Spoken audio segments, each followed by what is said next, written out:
દિલ્હી એનસીઆરની હોસ્પિટલોમાં ફ્લૂ જેવા લક્ષણો ધરાવતા દર્દીઓમાં ઝડપથી વધારો થઈ રહ્યો છે.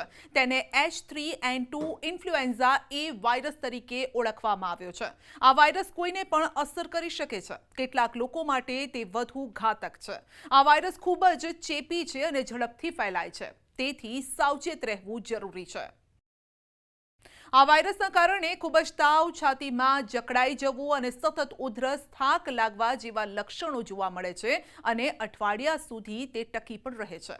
આ લક્ષણ સામાન્ય શરદીથી અલગ છે. ખાસ કરીને બાળકો તેનાથી વધુ પ્રભાવિત થાય છે.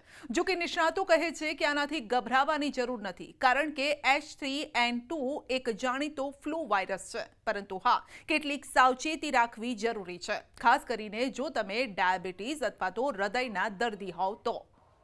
હવે H3N2 ફ્લૂ શું છે એ સમજીએ. H3N2 એ એક પ્રકારનો ફ્લૂ વાયરસ છે. 1957ના H2N2 વાયરસ અને એવિયન ઇન્ફ્લુએન્ઝામાંથી તે ઉદ્ભવ્યો છે. તે ઝડપથી પરિવર્તિત થાય છે, ફેફસા અને વાયુમાર્ગોમાં બળતરા અને નુકસાન પણ પહોંચાડે છે. આ જ કારણ છે કે લક્ષણો લાંબા સમય સુધી રહે છે અને વાયરસના નવા પ્રકારો સામે રક્ષણ આપવા માટે ફ્લૂની રસી વાર્ષિક ધોરણે અપડેટ કરવામાં આવે છે. પરંતુ રસી સંપૂર્ણ રક્ષણ પૂરું પાડી શકતી નથી તેવું પણ કહેવાય છે અને માટે જ ઘણીવાર દર્દીએ હોસ્પિટલમાં દાખલ થવું પડે છે. દર વર્ષે રસી પણ લેવી પડે છે. હવે ફ્લૂના લક્ષણો જાણી લો. માથાનો દુખાવો, ગળામાં દુખાવો, ઉધરસ, થાક, નબળાઈ, તાવ, નાક બંધ થવું, ભૂખ ન લાગવી, ઝાડા ઉલટી જેવા લક્ષણો જો દેખાય તો તુરંત જ ડોક્ટરનો સંપર્ક કરવો.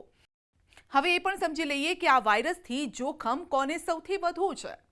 તો 65 વર્ષ અને તેથી વધુ ઉંમરના લોકો, 5 વર્ષથી ઓછી ઉંમરના બાળકો, સગર્ભા સ્ત્રીઓ, અસ્થમા, શ્વસન સંબંધિત રોગો ધરાવતા દર્દીઓ, ડાયાબિટીસ, હૃદય રોગ ધરાવતા દર્દીઓએ ખાસ સાવચેત રહેવું પડશે.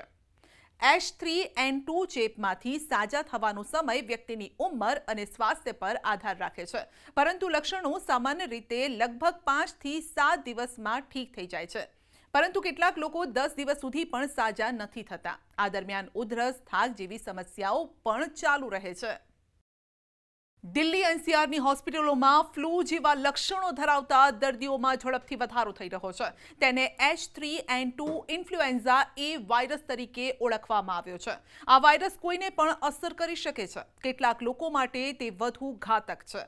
આ વાયરસ ખૂબ જ ચેપી છે અને ઝડપથી ફેલાય છે. તેથી સાવચેત રહેવું જરૂરી છે.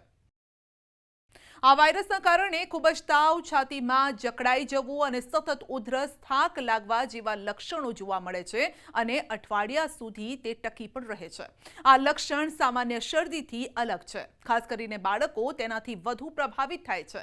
જો કે નિષ્ણાતો કહે છે કે આનાથી ગભરાવાની જરૂર નથી, કારણ કે H3N2 એક જાણીતો ફ્લૂ વાયરસ છે. પરંતુ હા, કેટલીક સાવચેતી રાખવી જરૂરી છે, ખાસ કરીને જો તમે ડાયાબિટીસ અથવા તો હૃદયના દર્દી હોવ તો.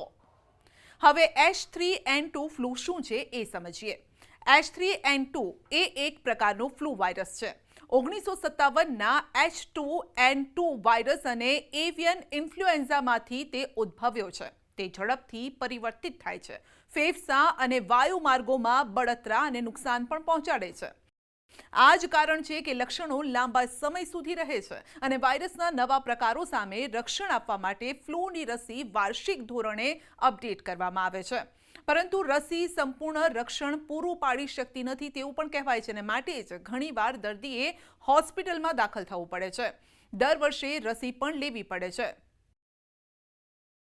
હવે ફ્લૂના લક્ષણો જાણી લો.